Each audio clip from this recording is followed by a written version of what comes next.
This is breaking news. Right now, Governor Hochul signs legislation to strengthen New York's gun laws. Let's go to it now. Our Attorney General, Letitia James, has joined us. You'll be hearing from her. And two extraordinary leaders who've been my partner in Albany, and what they're able to accomplish literally in the final days of this session will transform the lives of New Yorkers and keep them alive, literally, because of your efforts here. So I want to give a special shout out to the Majority Leader, Andrea Stewart-Cousins. And the Bronx's own Speaker Carl Heastie has joined us. Senator Jamal Bailey has joined us, his home turf here as well as Senator. I also want to recognize a contingent of individuals who traveled here early this morning.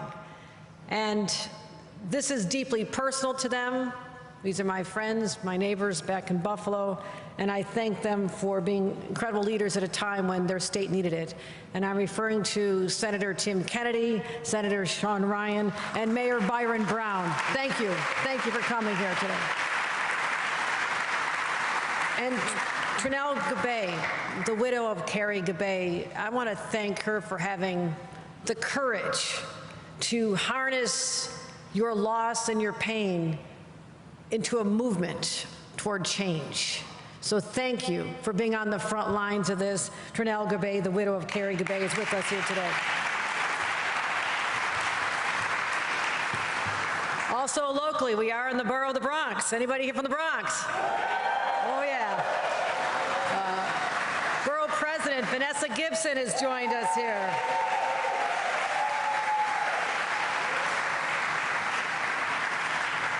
Our district attorney, Darcel Clark, along with the other district attorneys. Councilmember Kevin Riley has joined us. And a little bit of out district, but still a powerhouse in her own right, is Carolyn Maloney. Congresswoman Carolyn Maloney has joined us.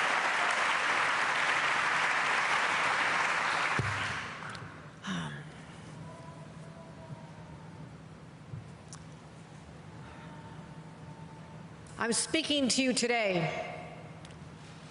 as the governor of a state in mourning and the citizen of a nation in crisis. For over the past few weeks, we've been overcome by grief, by heartache, by anger. First of all, 10 of our brothers and sisters in my hometown were senselessly slaughtered while grocery shopping at a place called Tops Friendly Markets, targeted by a white supremacist, literally because of the color of their skin. His words, not mine. And yet, before these wounds even had a chance to heal, more news, more headlines about the slaughter of 19 babies in grade school and 2 teachers at an elementary school in Uvalde. So we're grappling with these twin tragedies. We're constantly reminded of the scale of this across the nation. Just days ago, 4 people killed at a hospital in Tulsa. This weekend, 3 people killed, 11 wounded in Philadelphia, as gunmen fired into a crowd in a bustling entertainment district. It just keeps happening. Shots ring out, flags come down, and nothing ever changes, except here in New York. In New York,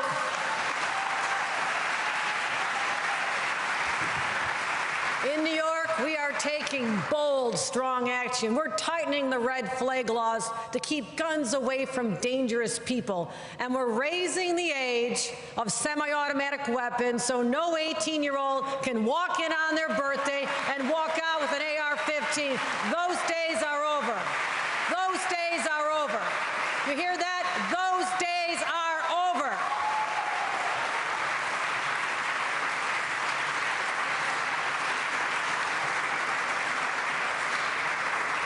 And we're micro-stamping bullets so law enforcement can have an easier time catching the criminals, and we're closing loopholes so the firearms that are being so cleverly manufactured or altered cannot evade our laws anymore.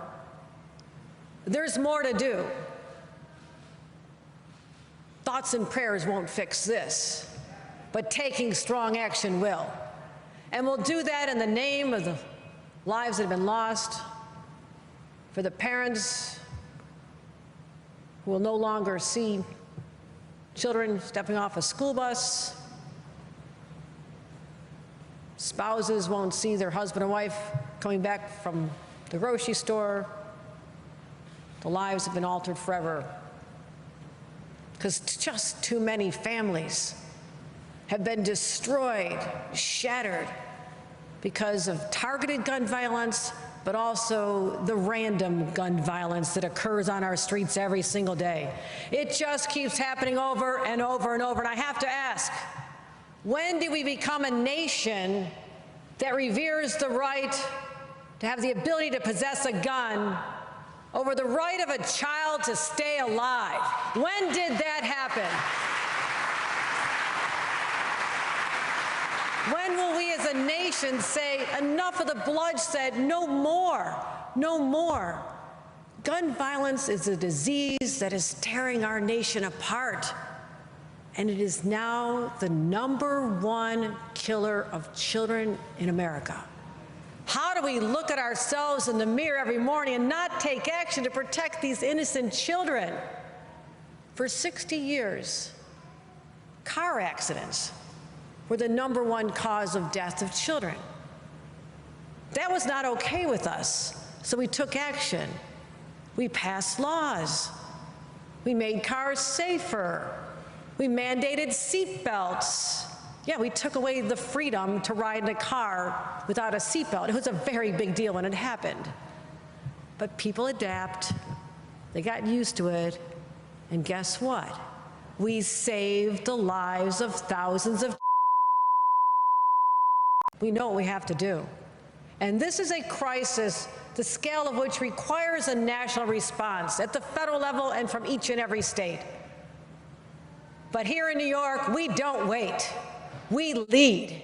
We've already have the strongest laws in the nation, but even that's not enough. Because when we see loopholes, we close them. When we see laws that need to be strengthened, we strengthen them. And if anyone tries to evade our laws, we stop them. Because this is a moment of reckoning for us as New Yorkers and as Americans.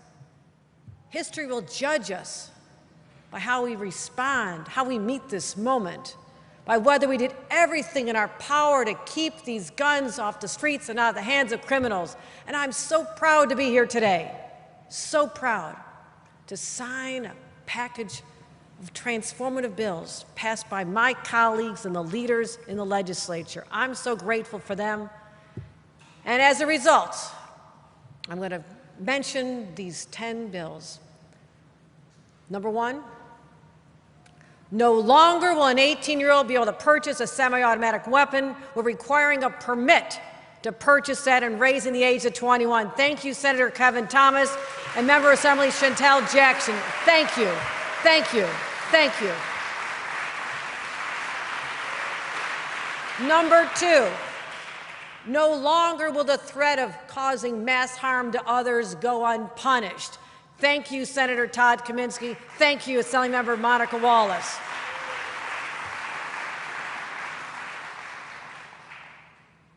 No longer will large-scale ammunition magazines be legal in the state of New York. Thank you, Senator Brad Hoylman, and thank you, Assembly Member, Majority Leader of the Assembly, Crystal Peoples-Stokes. Thank you. No longer will we allow the sale of body vests and armor to those who don't need them for work. Thank you, Senator Brian Kavanaugh. Thank you, Jonathan Jacobson. And will now require data sharing and reporting by law enforcement to state and federal databases. Believe it or not, that wasn't happening before. Thank you, Senator Kavanaugh. Thank you, Assembly Member Amy Paulin. And as I mentioned, we're going to require semi-automatic pistols to be micro-strapped to help police solve the crimes. Thank you, Senator Hoylman, and thank you, Assemblymember Rosenthal.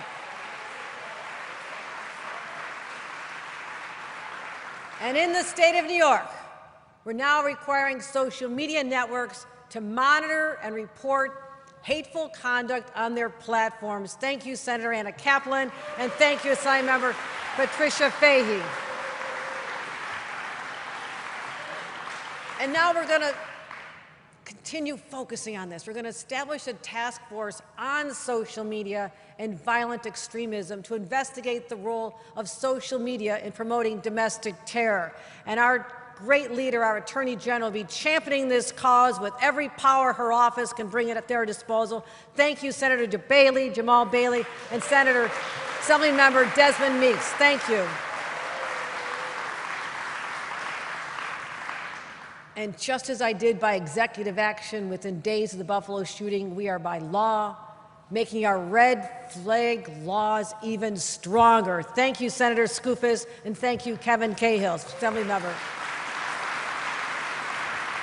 And finally, just for all those manufacturers and criminals who think you can get a step ahead of us, we are amending the definition of firearms to include what they call AOWs, any other weapons. We've got it all covered, my friends. Thank you, Senator Sepulveda, and thank you, Kennedy Burgos. Thank you. So I am so grateful, not just that we got this done, but the speed at which you got this done. No state has ever responded with the sense of urgency that has been on display over the last week and a half as legislators looked at our ideas and had their ideas, and we worked together nonstop around the clock, and they literally got this done in record time. And this package of bills is going to allow us to take direct action here in the state of New York. This is a multifaceted problem. It requires a multifaceted approach. So we're continuing through our budget to invest in prevention. Invest in prevention. That's how you beat this at the front end. To take away the environment and the influences on young people where they head off into this path.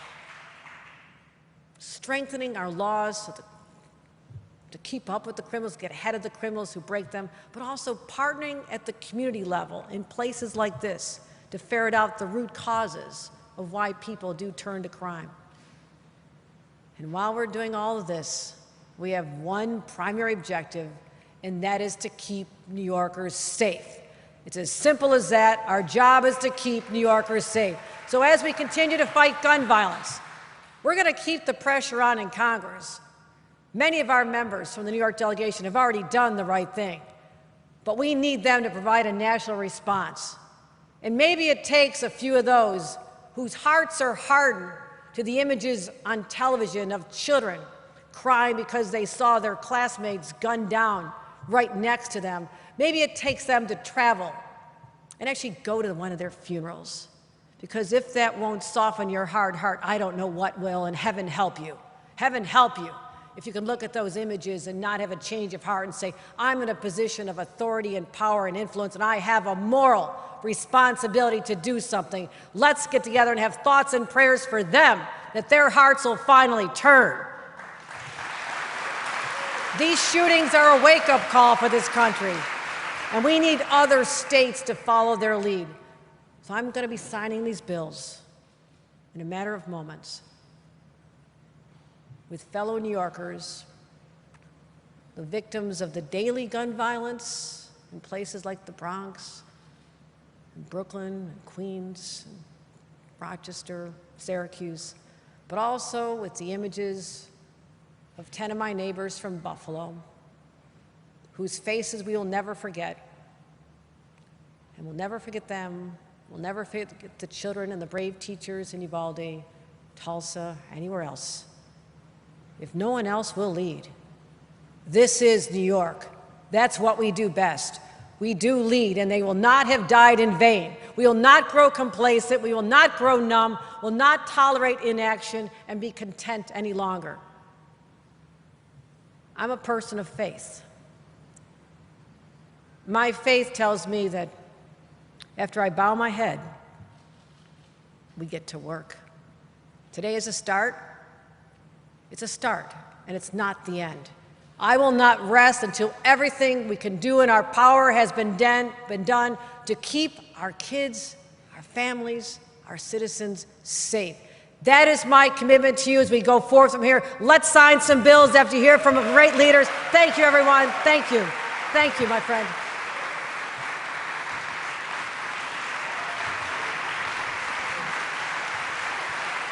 Please welcome to the podium Speaker Carl Heastie.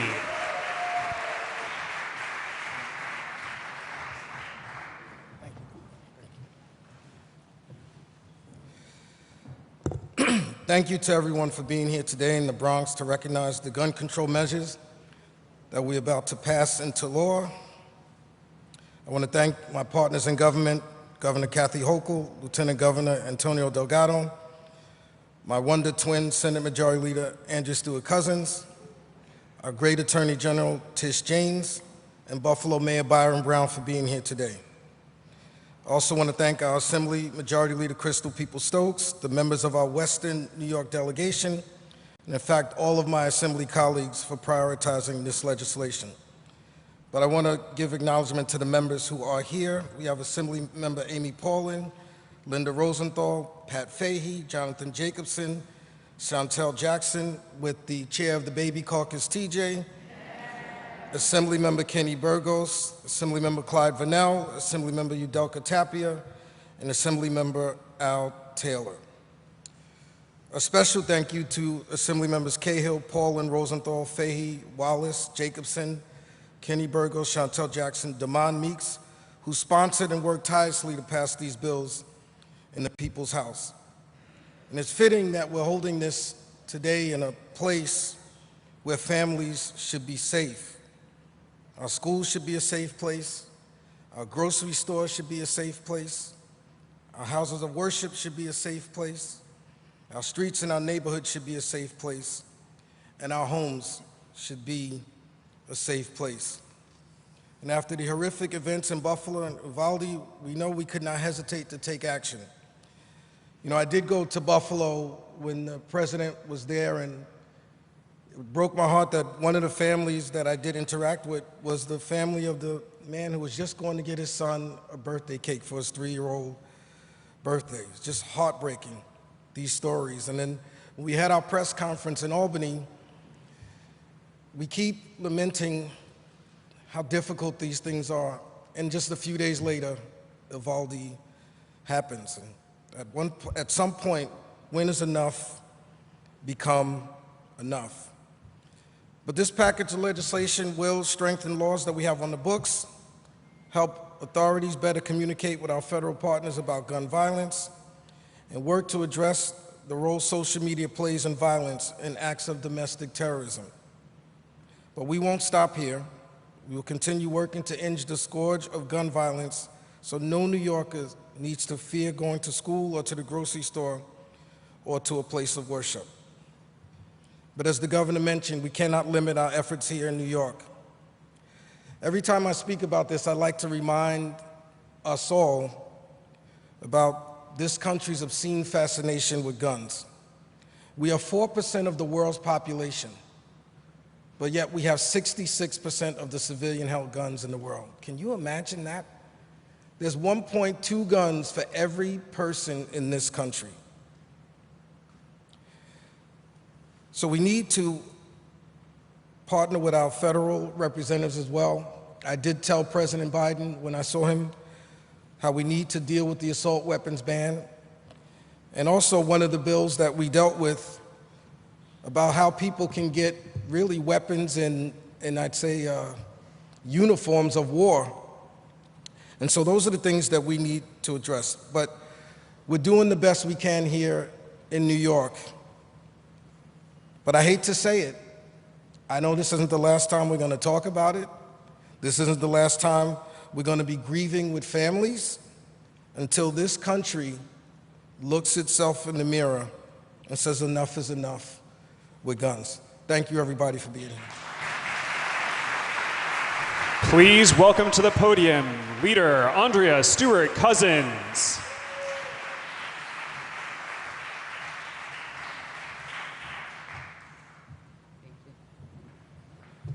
Good morning.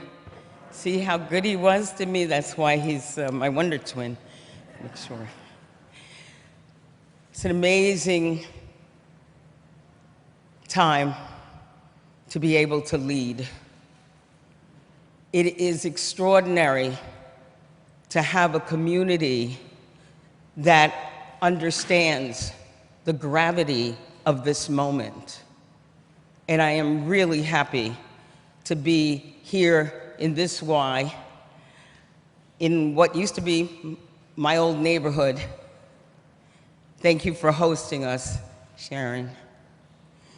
But I'm most happy to be able to be here with my partners in government, to have a governor that understood without conversation, I mean, obviously, that we had to do something and to fight to be the leader so that we could set an example. Thank you, Governor Hochul. And for Speaker Heastie, you know, people talk about one-party rule. Good. Good.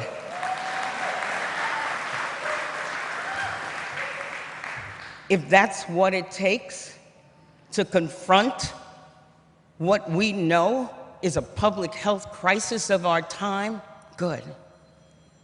Nice to see you, Lieutenant Governor. Antonio Delgado, remember that name? Just saying.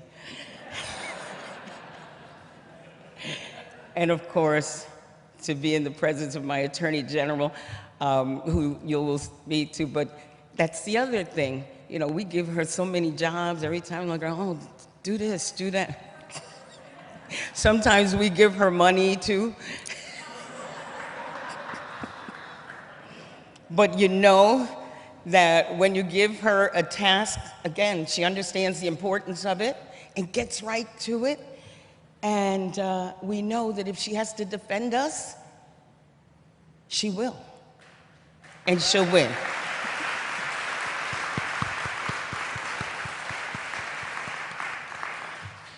I heard my Westchester County executive is here, so I wanted to shout out for the home team. There's George Latimer. I'm not gonna let you be here. Yes, I gotta go home. And I wanted to thank Mayor Byron Brown for being here. He showed incredible leadership during a very, very difficult time. I too was able to go to Buffalo, and you know, we all had I was interacting with the daughter of the 86-year-old woman, and it's just unbelievable. And of course, my members, all of my extraordinary members are, you know, well represented here. And again, these, you know, there's never been a Senate majority like this.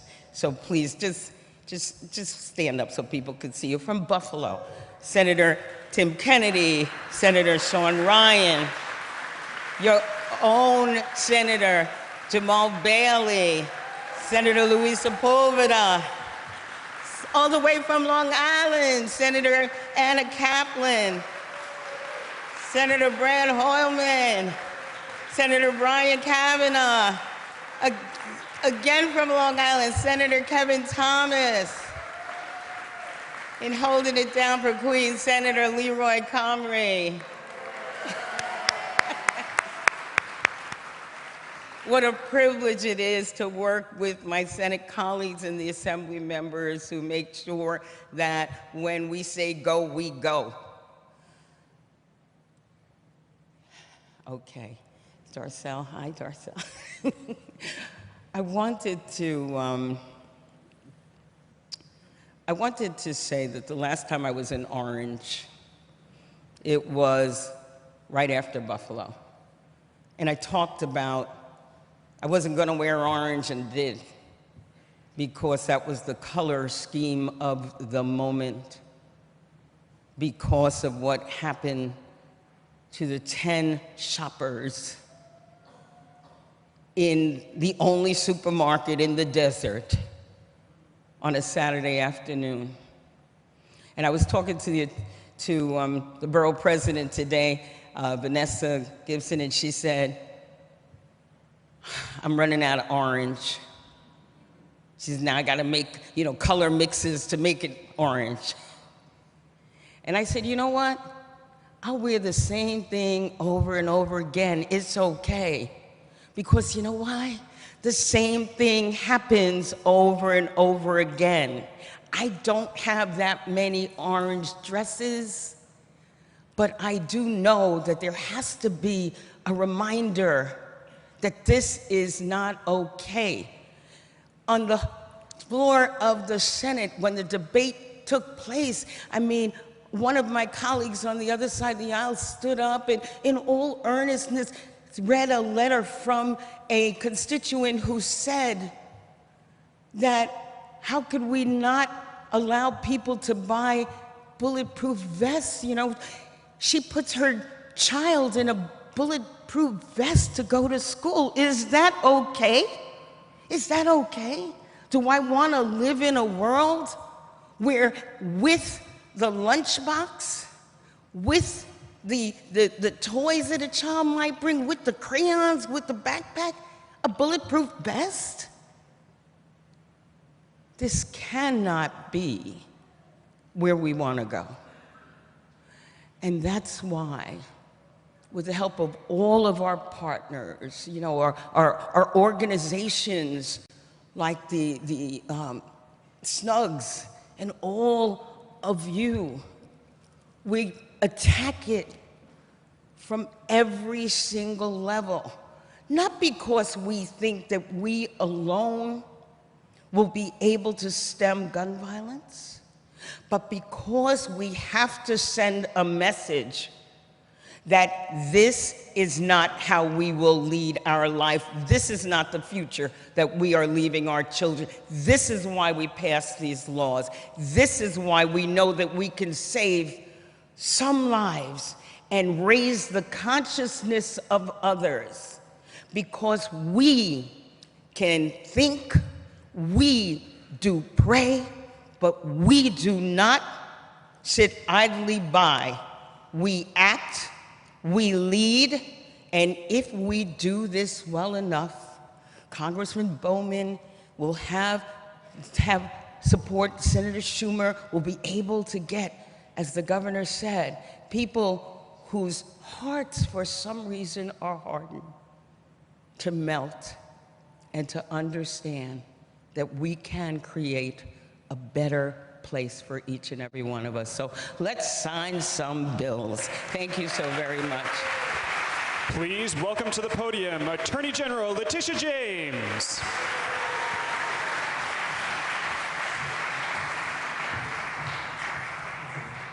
First, allow me to thank Speaker Heastie, because this is the building that Carl built. Yeah.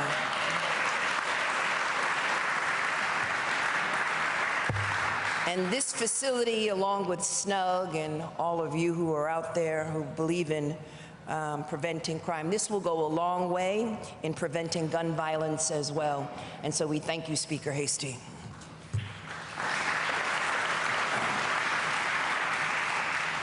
A graduation party in South Carolina, a Saturday night out in Philadelphia and Chattanooga, a visit to the doctor's office in Tulsa, a child going to school in Uvalde, a trip to the grocery store in Buffalo, praying in a house of faith. These are the normal activities that people and families around the world participate in every single day. But only in America, only in the country that I love, can these basic life activities result in mass bloodshed and devastation because of our fascination, our sick fascination with guns. Some people were shot by AR-15s. Their bodies were so unrecognizable that their family members had to identify them through DNA. Their faces were blown off. Brain matter strewn all about on the streets of America. Some families had to cremate them because they could not recognize their loved ones. So I stand before you today, and I want to thank my governor, Kathy Hochul, Majority Leader Andrea Stewart-Cousins, and Speaker Hastings, and the entire congregation, members of the New York State Legislature, for standing up and acting fast and responding to this crisis. Yeah.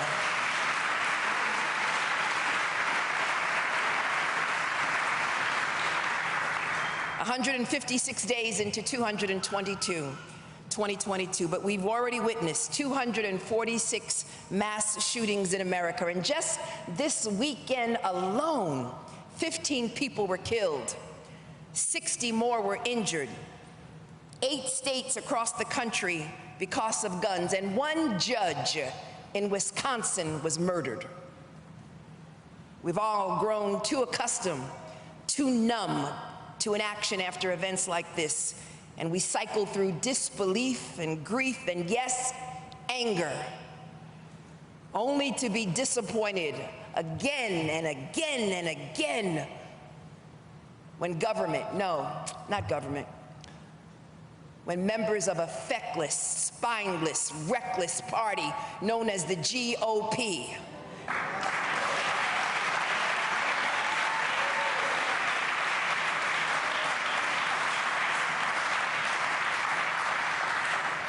I'm from Brooklyn, I apologize. But we all know that New York is different, Governor. We already have some of the toughest gun laws, but in the face of a racist attack in Buffalo, Mayor Brown, that claimed so many innocent lives, New York stepped up again, because we said enough. Enough praying, enough empty thoughts.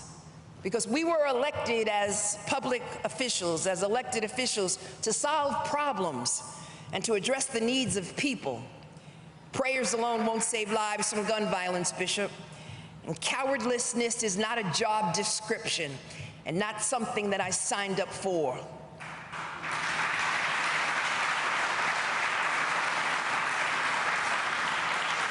Nah, public office requires a backbone and a spine and courage. And so today, New York is acting, and we are taking basic common sense steps to protect our residents as our responsibility and our right. And these new laws today will ensure that we have more robust protections to stop people who pose a danger from obtaining guns. Individuals cannot buy bullet-resistant body vests without a real need and cause. You must be 21 years old to apply for a license before getting a semi-automatic rifle. But as we saw in Buffalo and in Charleston and Pittsburgh and in Orlando and in so many instances, there is a motive that develops first. Fueled by hate and enabled by the dark corners of the internet, social media platforms provide an unchecked vehicle for these dangerous and corrosive ideas to spread. In my office, we are already investigating the role these companies played in the attack in Buffalo. But with these new laws signed today, we will be able to expand our work to study and to address this growing threat. Time and time again, we have seen the real-world devastation that is born of these dangerous and hateful platforms. And we all know that there is no exception, First Amendment exception to hate, but hate plus incitement is where we step in. And we must do everything in our power to shine a spotlight on this alarming behavior and take action so it won't happen again. And yes, my office, we will be ready to defend these laws against any challenges, because the Second Amendment, to all those who would think, all those drunk with power, who think that they will challenge these laws, let me tell you that the Second Amendment is not absolute. New York will lead.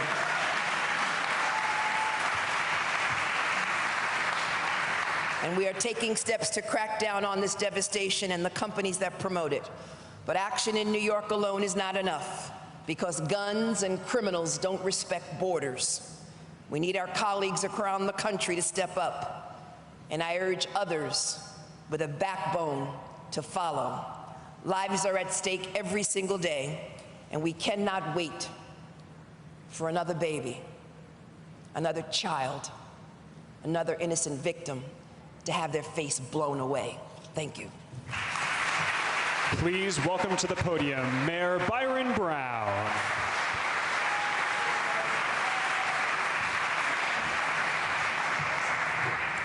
Good morning. As mayor of the city of Buffalo, nothing would have stopped me from being here with you today on this very important moment.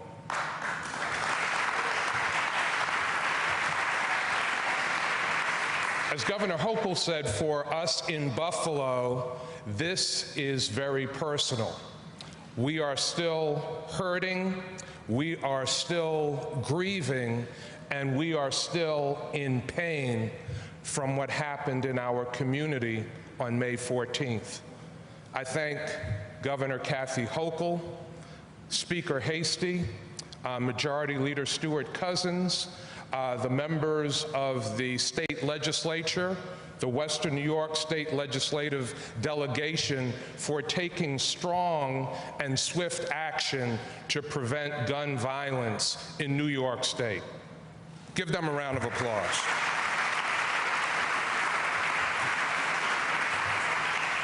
In Buffalo, in the Bronx, in Brooklyn, all across New York State, all across this nation, people deserve to be safe going about their daily lives.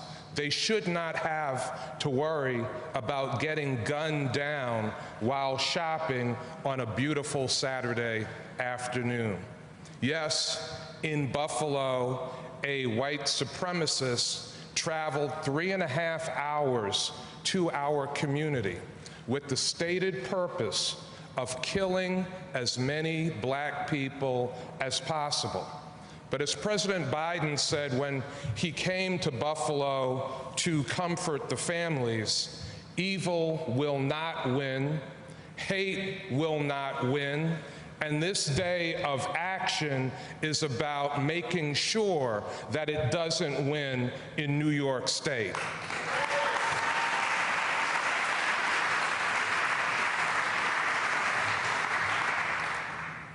Governor Hochul said that we do not want the victims in Buffalo, Uvalde, in Philadelphia, any place else across the country where this has happened to have lost their lives in vain. This package of legislation will make New Yorkers safer, but I am also hoping that it will send a message to states all across this nation, to the lawmakers in Washington, that enough is enough. And the time for real, sensible gun reform at the federal level is now.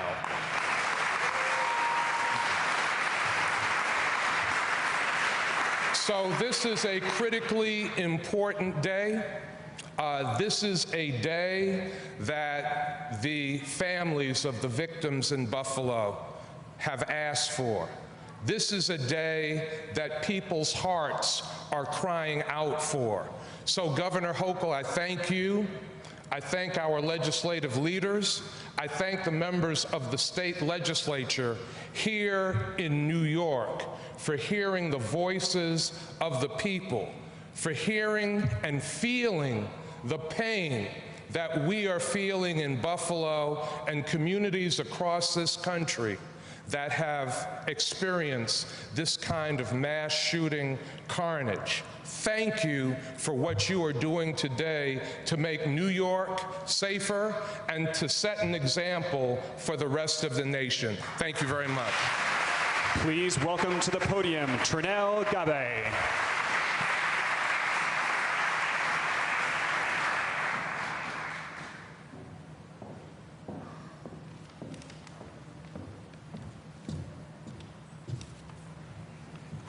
Good morning. My name is Trinell Gabe, and I'm a fellow with the Everytown Survivor Network. I lost my husband, Carrie Gabe, senselessly to gun violence in 2015. Since then, I've watched the death toll of innocent men, women, and children continue to rise. Across this country, people from all walks of life have been impacted by this public health crisis. As we have recently seen several high-profile mass shootings where 10 people were killed in a grocery store in Buffalo, New York. Last week, 19 students and 2 teachers died in an elementary school in Texas. And on Wednesday, 4 people were killed at a medical building in Tulsa, Oklahoma. And what about the shootings that happened this weekend in Philadelphia and Tennessee? Let us also acknowledge the countless heartbreak of gun violence that takes lives every day in New York and across the country that doesn't make the news. In these moments, our leaders have a choice. We don't need thoughts and prayers from our elected officials. We need policy and change. And New York is leading the way by example today with gun safety measures to honor the lives of those taken with action. Our gun violence crisis is preventable with strong gun laws, and we are incredibly grateful to the New York legislature and Governor Hochul for acting with urgency. Leaders in every state and in the United States Senate have the power to save lives, and this is how you meaningfully respond to tragedy. New York is showing the nation what it means to rally around communities in pain, to honor victims and survivors with action to keep us safe in our communities by preventing future tragedies. Thank you, Governor Hochul and the New York legislature for showing our country what leadership looks like. We look forward to continuing our work together to ensure New York remains a leader in the fight to end the scourge of gun violence. Thank you, everyone.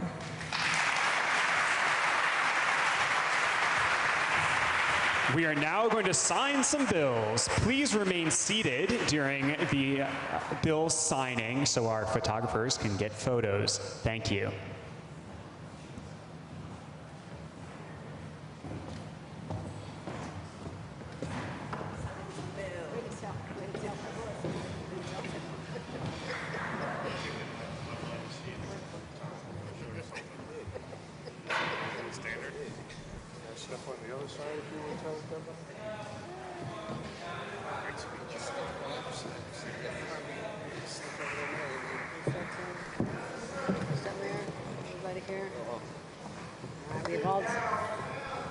Please remain seated during the bill signing ceremony. Thank you.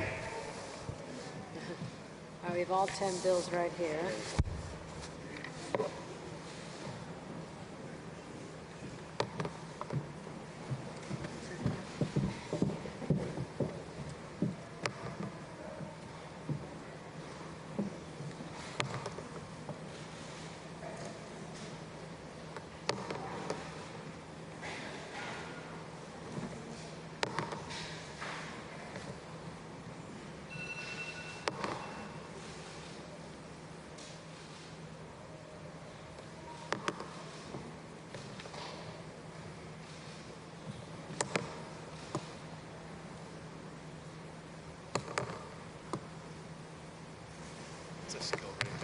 Yeah, I'm gonna have to do a little something like this. Okay. Get training for this. Bills are signed.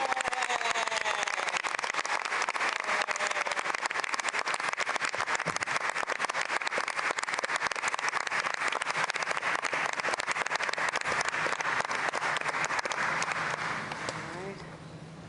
Let me give this to you first. Thank you. Mayor Brown. Thank you, Governor. Senator Kennedy.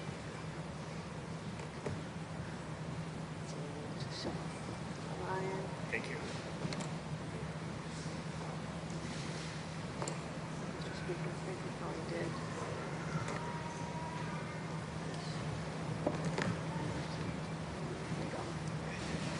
Thank you, everybody. Thank you, Governor. Thank you.